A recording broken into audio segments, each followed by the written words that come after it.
Welcome everyone, Adam the Woo here. Today's adventure will bring me to the Holy Land experience, which just so happens to be opening for only 2 days.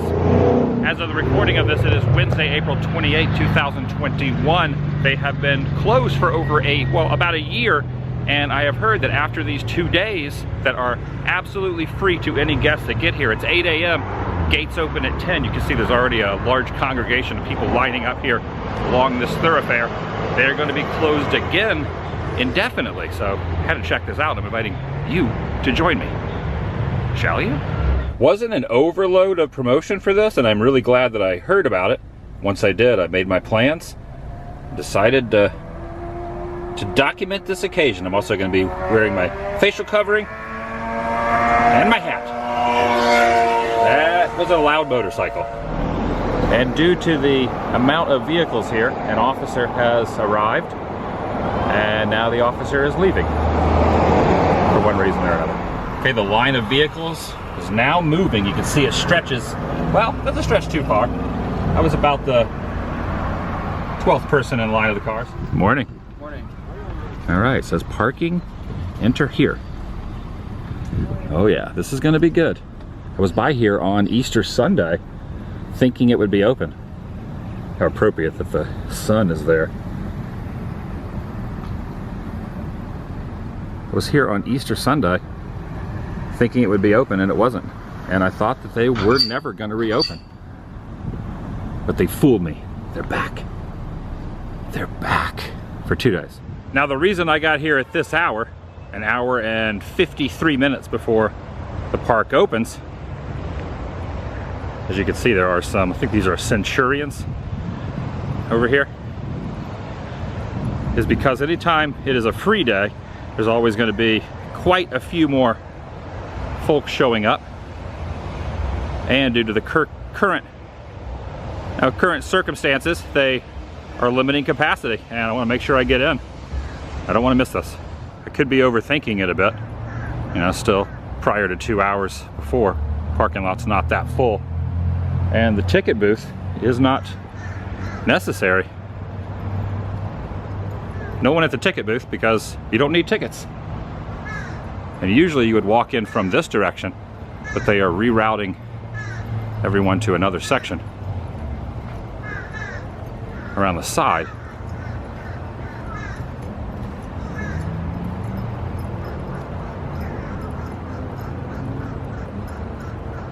Even guest services. There's no one over at guest services. Now I've been here before, about 4 or 5 years ago. Well, I was here on Easter, but no one, it wasn't open, so I left. But I have been inside these gates a few years ago. I believe this is going to be a totally different experience than that was. Do not know what to expect once I go in here. All right, gonna go get in line. Guarding the cast-only door there. So routing everyone this way, almost towards the entrance gate, and then around the corner there. People still pulling in. Not as many as I expected. It is a beautiful day out here. Don't let the early morning vibes fool you. It is gonna get warm. I brought the proper accessories. Also, just in case, top of the hat. I also brought an umbrella. It's probably not gonna rain, but I could use this to shield from the sun. You can already see the line. It's formulating down here. A nice little shaded area I might be able to procure. Oh yeah. That's probably about 40 people ahead of me. I guess all those cars, those dozen cars that were before me, were all filled up, full of families. There is a duck. Oh, there's a couple of ducks over here. They're wanting to get in as well. Or maybe they're confused by what's going on. They weren't expecting to see people in this parking lot. There hasn't been for almost a year.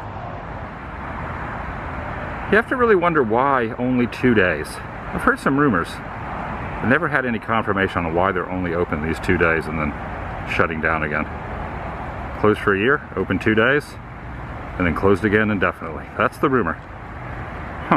And this is looking back the other way. It's about 10 minutes till 9. You can see the line. Yeah, it stretches way down there. Still over an hour before technically it's supposed to open. And I believe the news chopper that's up there is probably saying, what the heck are all those people doing down there? I haven't seen anyone down there in 12 or 13 months. Oh, the news chopper just went behind that tree branch. There it goes over the palm tree. Oh, between the two palm trees.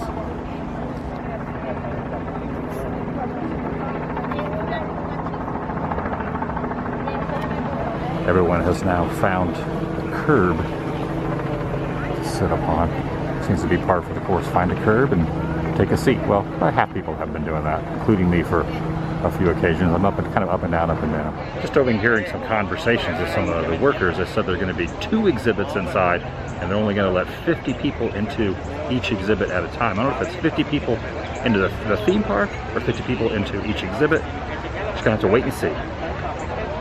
A little bit of a line here. 30 minutes till the gates open, and security is doing a good job at keeping those who are showing up a little bit later from cutting in line. It seems to be a real issue that they are handling here. It looks as if there's some movement up there. 5 minutes till. Everyone's kind of standing up and shifting around. I think it's happening. 5 minutes to 10. All right, it's moving. Woohoo! About a 2-hour wait. Feels good to stretch my legs. All right.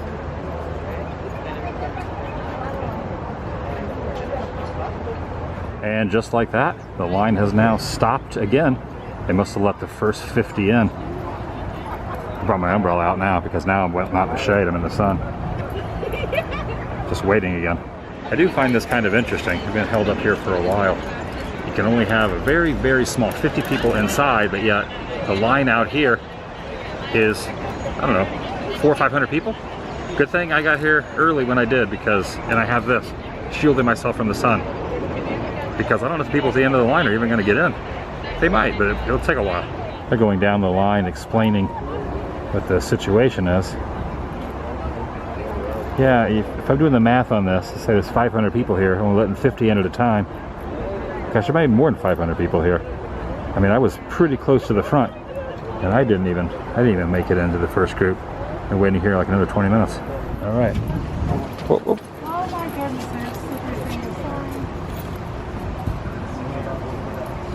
All right, thank you. All right. Got my ticket, 10:20. Going in. Hey, thank you. Thank you. 10:20, I got my ticket. Going around, routing around through this parking lot. Over that way. An interview, and not sure when the next group will be called in. I'm going in. Whew. 2 hours and 20 minutes. I was one of the first ones here. Hello. The model presentation's about to begin. They're going to take your temperature and your ticket. Okay. Okay, she's doing the count of everyone going in. Going through the employee parking area. Got a beautiful fountain here. Just kind of showing the terrain from this angle. Don't see anyone out, any characters out, any Bible characters. You can see the line over there. Yeah, I've been wondering what was going on in here for the last year, and now I'm in. Gonna head into the Scriptorium, the Center for Biblical Antiquities, or Antiques. And I think there's going to be another exhibit down over that way. But first, I'm going to head in this direction and get in this queue. Looks like they put the rope up, so I might not have made it into this showing. I might have to wait for the next showing. Oh, nope, go in. This guy's joining us now, so you guys just help him along the journey from everything I just told you, okay? Okay. Hold on, so I'm going to get ready to go right in here. Go over here. All right, come on right in here, guys. I made it into this group. Okay. First up into this, I guess it's a show or an exhibit. This is the story of the incredible danger-fraught journey that has resulted in the universal availability of God's Word today. This is Mesopotamia right here. This little mural here that's illuminated, very, very beautiful. Yeah, we're going out of this room now and into another section. Ooh, the door's closing. The door's closing. Ooh, that was close one. All right, we got some nice little theming in here. We got some little lanterns up top and another door over here we got to walk through. That's where I just walked out of the last showroom. Yeah, it's pretty neat in here, and definitely out of the sun and out of the heat elements of Central Florida. Nice and cool in here. The AC is working. Here are some tablets. 200 BC and a 7th cent BC scribal practice tablet, piece of it at least. And we got these two lions here.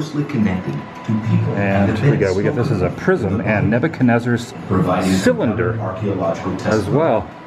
You know, when I was here before, I never went into this room. I've never been inside any of these exhibits before. Pretty neat. I didn't even realize this was in here. Here we have a scroll. This is the Isaiah scroll, dated 1350. And some other fragments, papyrus, P-I-P-Y-R-U-S, scroll, 1st cent. I'm not really sure what the 1st cent means, but these are pieces of the papyrus scroll. The Kai Fing Hebrew scroll, 1200. I'm guessing that's the date where it says 1200. And then 17th, 18th century over here is the Esther scroll. Yeah, so instead of books, you know, which we have modern day, there were scrolls where you roll them out on either side. That's how you would read different items back then. Now here's one from the 14th century. This one looks a little older, a little more wear and tear on this one. So it says 14th century. Over into this section looks to be like some sort of like a work shed. There's some tools down in here that a handyman would use. And okay, now we're getting into the age of books, not scrolls, or maybe there were scrolls and books. I guess you could use either or. But this is an Armenian manuscript. 1634 says. It is good that they have all the definitions on the placards just so I know what I am looking at as I kind of glance through these. This one's covered in plastic as well as in the case. Can't be too careful. You want to keep these items protected. This is 13th century. Oh wow. 5th century. A Coptic fragment from Matthew.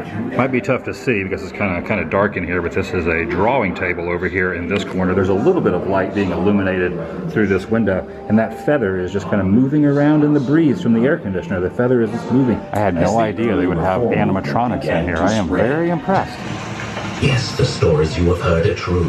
I have made the first translation of the complete Latin Bible into English, the language of my own people, the language of the common man.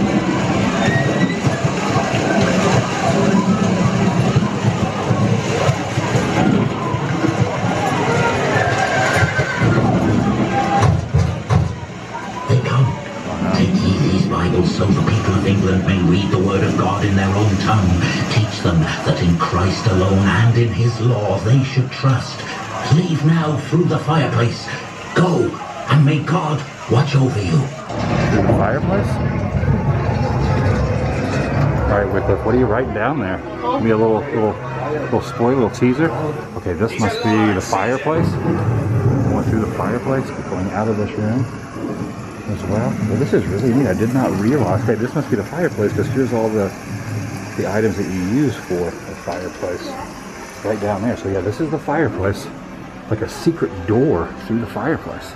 This is the Gutenberg printing press, if I heard correctly. Gutenberg. Yep, Gutenberg. It's now being narrated by Gutenberg himself. They said the first book he ever printed was the Bible.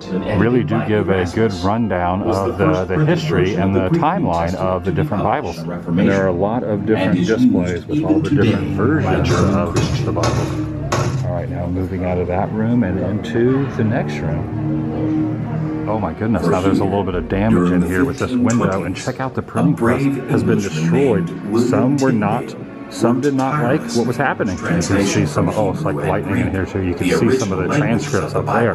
That they have busted this up and broken it so it cannot be used again. But it did not stop the spread of the word. And out of that room, it looks like we're going, judging by these bars here, into a jail. And the key to the Bedford prison, and a wood fragment from the Elstow house. And I think that might be Elstow in the photo above the wood fragment. Oh, I'm just realizing there's a little bit of a ruckus over there outside the window. They're setting fire to whatever's outside that window. There's a photograph of the Reverend Spurgeon, and this is some of his lectures back in 1877. There's also a book called The Soul Winner, dated 1897, and an all-round ministry book dated 1900. Over the next 40 years, some 80 editions were printed. It was the Bible of the Puritan movement.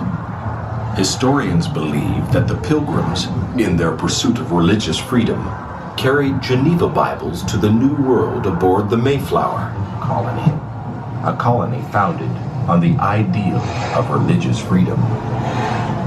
We came over this great ocean and were ready to perish. But we cried unto you, Lord, and you heard our voices and looked on our adversity.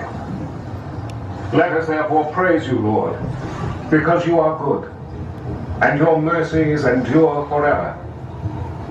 Yea, let we, who have been redeemed of the Lord, show how you have delivered us.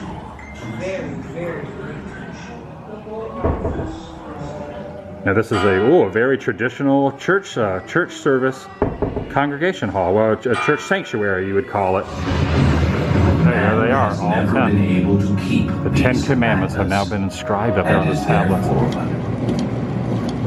Back to the time we know as now, the 21st century. Now back to current A time filled time of with now. distractions.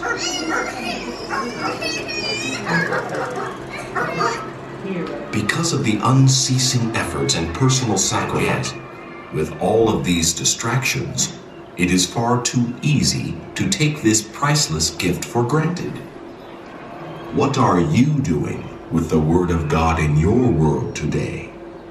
The Word of God contains the answers to all of your questions and all of your needs. As you begin, continue, or reunite in the study of His glorious Word.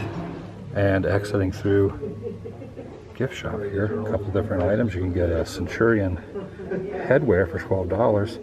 They also have some little tumblers here. Down at the bottom, some coffee mugs, even this blanket as well. I think I'm gonna get myself this magnet as a souvenir. Also have t-shirts over here, an umbrella, which I already have. Yeah, there are plenty of different items. Now I believe that this room here, which is a day in the life of the monk, is not open right now, but you can kind of see what's down in there. And we got some pins here, more magnets, a keychain, a little lapel pin, notepad, yeah, an assortment of different items. I think that might be a bone of some sort, and a lot more items over here, including a Bible cover. And you can also, if you don't feel like reading, you could have the audio books, the Old Testament and the New Testament. And my dad was a minister, so I did grow up in the church, and he always taught, and I always kind of, as far as, reading from the scriptures, always opted for the King James version. A lot of people use the New King James, and there's a couple other ones, but the King James is the one that I always recall reading from. Oh, there we go, the NIV. I can't remember what NIV stands for, New International Version. But the New King James. But I think most of the time that I spent in church, we were reading out of the King James Version. That's what I kind of recall.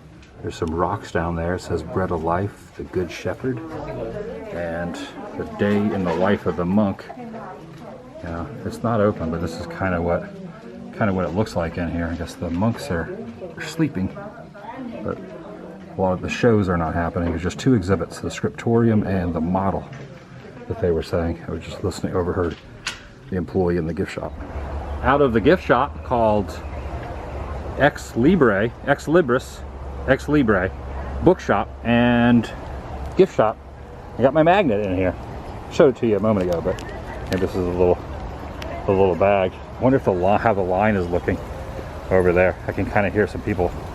I'm gonna go look over here and see how the line is. Oh goodness, yeah, it is. Yeah, take a look over there. So still quite a line stretching. Still hundreds of people in line. Only letting 50 in at a time. Well, at least to the exhibits. I guess you exit out through the other side. Still got one more exhibit to go. Even across the lake, you can see how the line is still rather lengthy. Oh, there's some words spelled out in the shrubs here.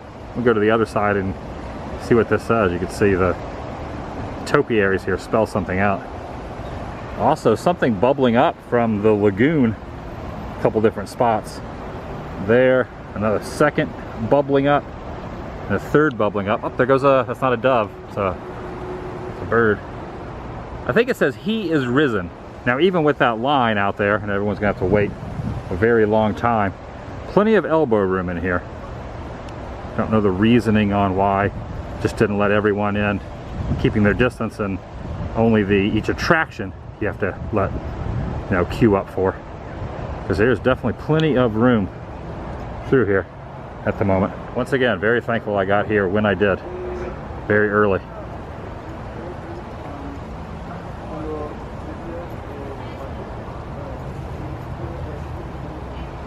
Very beautiful property.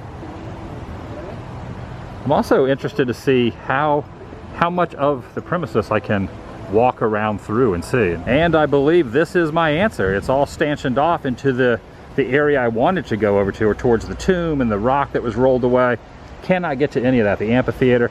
So it's just those two exhibits. That's it, just those two exhibits through Holy Land. Stepping through this door into the gold, frankincense, and myrrh gift shop. It says 29 inside, 30 inside. That must be the number of people you can get in there, maybe? I don't know. Also keep in mind, with 60,000 people potentially living in this small space, just think of the animals that would also share that space. And what animals do. And all the trash and all the rubbish, everything eventually makes its way downhill. Oh. So it's less desirable to live down here in the valley. That makes and sense. if you have the money, you're going to want to live up on Mount Zion. Also, if you have the money, you have the potential to afford a second floor to your home.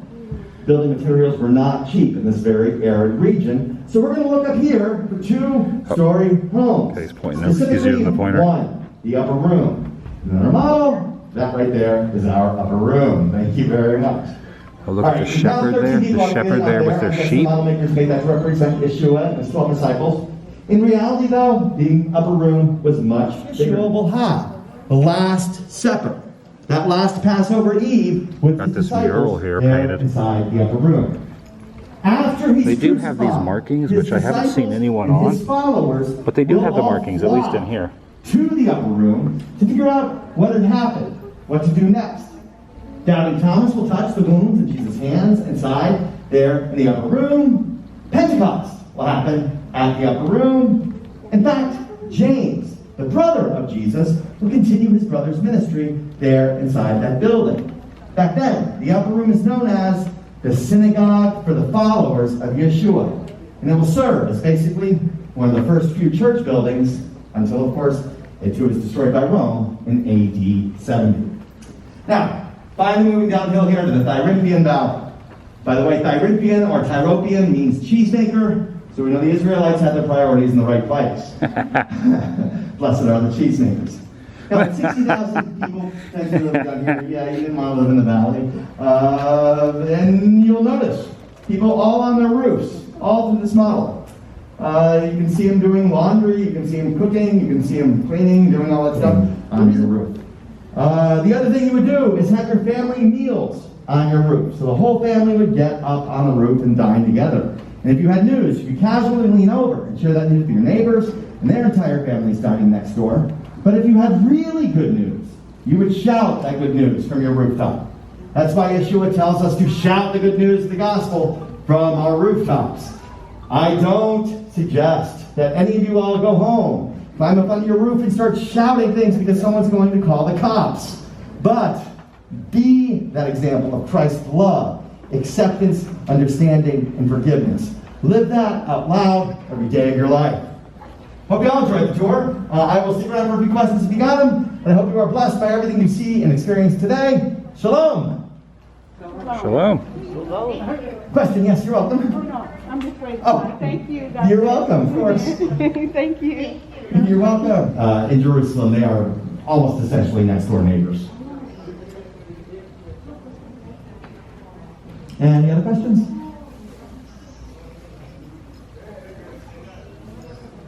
All right, thank you all for joining me. Shalom. Some different mile markers here. Bethlehem, 6 miles. Beersheba, 28 miles. Mount Carmel, creaky floor, 77 miles. Oh, here we go. Cana, 74 miles. The time frame on this is AD 66 for this model. Very detailed. I really like this. See the pool down here. All the little miniatures.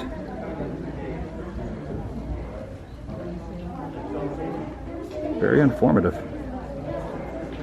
Glad this section is open. Now the gift shop over there, there's nothing on the shelves. The shelves are empty in this area. This was called the Frankincense and Myrrh gift shop area, which was kind of located back in there.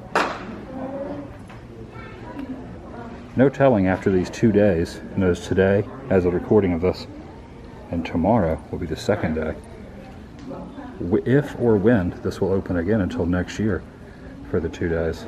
So this is a moment you have to embrace. Well, I like this too. This is some nice little theming up here. This little balcony at the top. You can see how the shelves are empty through here. Boy, that would be tough to walk up that. I think it's just a scale from over, because I could even, I mean, look at this. It would be tough for me to go up there. Yeah, or even to stand up there. You can see it's only about a foot wide. It's just all for perspective when you're on that other side. It looks like a full-size balcony. There we go. That looks like a little, kind of what they're going for as well. And a pretty good theming back here too. I thought this was going to be rock work, but it's not.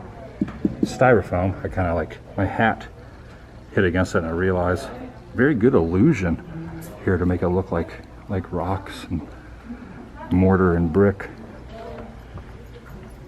Pretty neat in here. Right here off I-4. Getting the mural over here and the model, both in the same frame. Nice. Also looking at it from this perspective, which really kind of captures the theming they were going for, with the mural in the distance and the other wall there. Nice. Yeah, the frankincense and myrrh has been removed.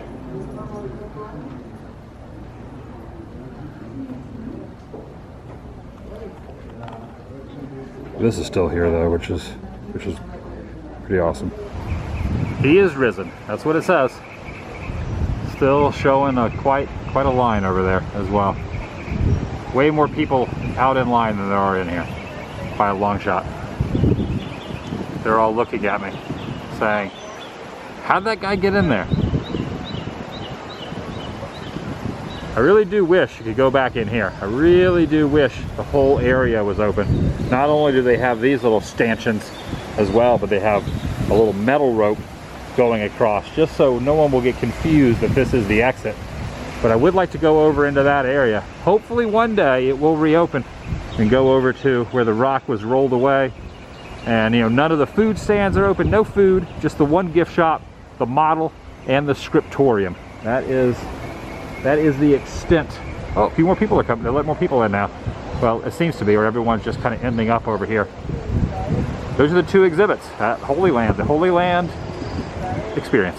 I guess that's pretty much it. I have done about everything there is to do at this current time frame on property.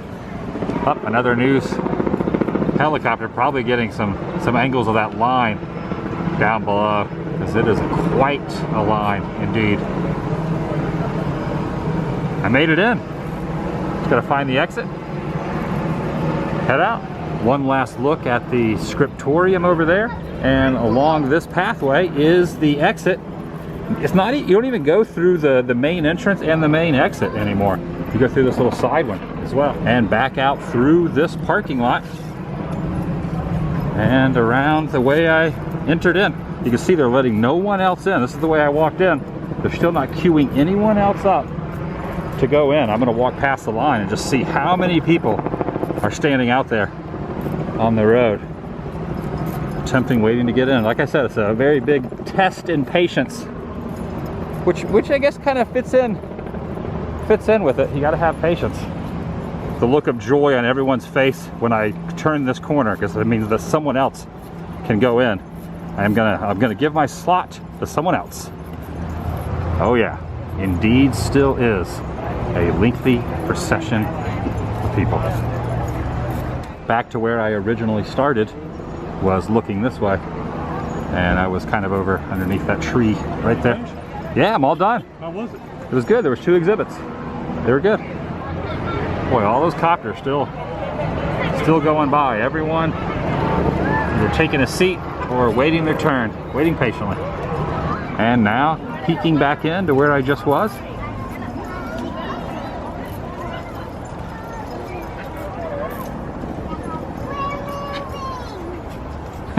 She just said they're moving. You're gonna get in time. Looks as if they have closed off the gate to this parking. You have to park across the road. Wow. Wow. Incredible.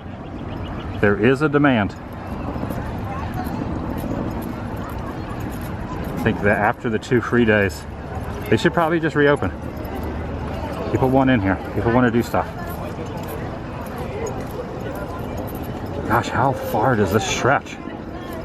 My goodness. Wow, all the way over here. Are you seeing this? You are? Now I'm kind of wondering if everyone that is in this line will even get in. Based on, just doing the math on it, only letting a certain amount of people in.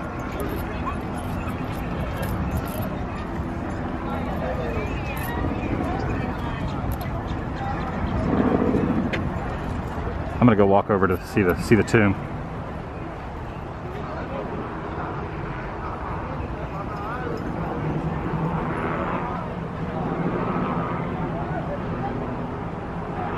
I feel like this is where most people would want to get their photos. Let's see, over through here. I was expecting this section to be open, but nonetheless, still pretty cool. That's going to do it for today from the Holy Land Experience, one of the 2 free admission days that they have. And then after this, closed indefinitely. No word on if they will reopen again. I'll see you in the next video. The vlog is over.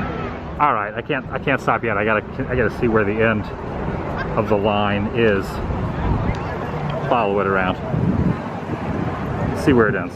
And that answer appears to be all the way back here. I'm gonna say there's probably at least 500 to 800 people still in line, maybe 1,000 people still in line.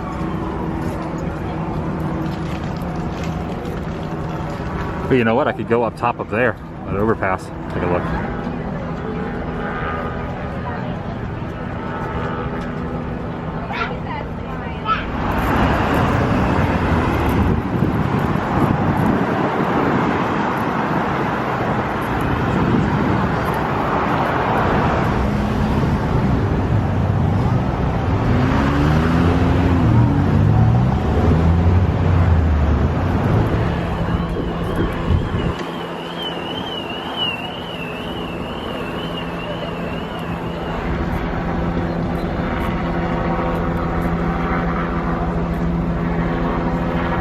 I know, Big the Foot, there's definitely not enough shade from this Florida sun for everyone, nor did that many bring the proper headwear or umbrellas. Long, long wait ahead of them. And I also have to wonder, you're right, Big the Foot, I have to wonder, do you think the percentage of those that think the entire park is open would be a great percentage? I'm going to say yes, because that was my assumption as well. But it's not, it's just the 2 exhibits.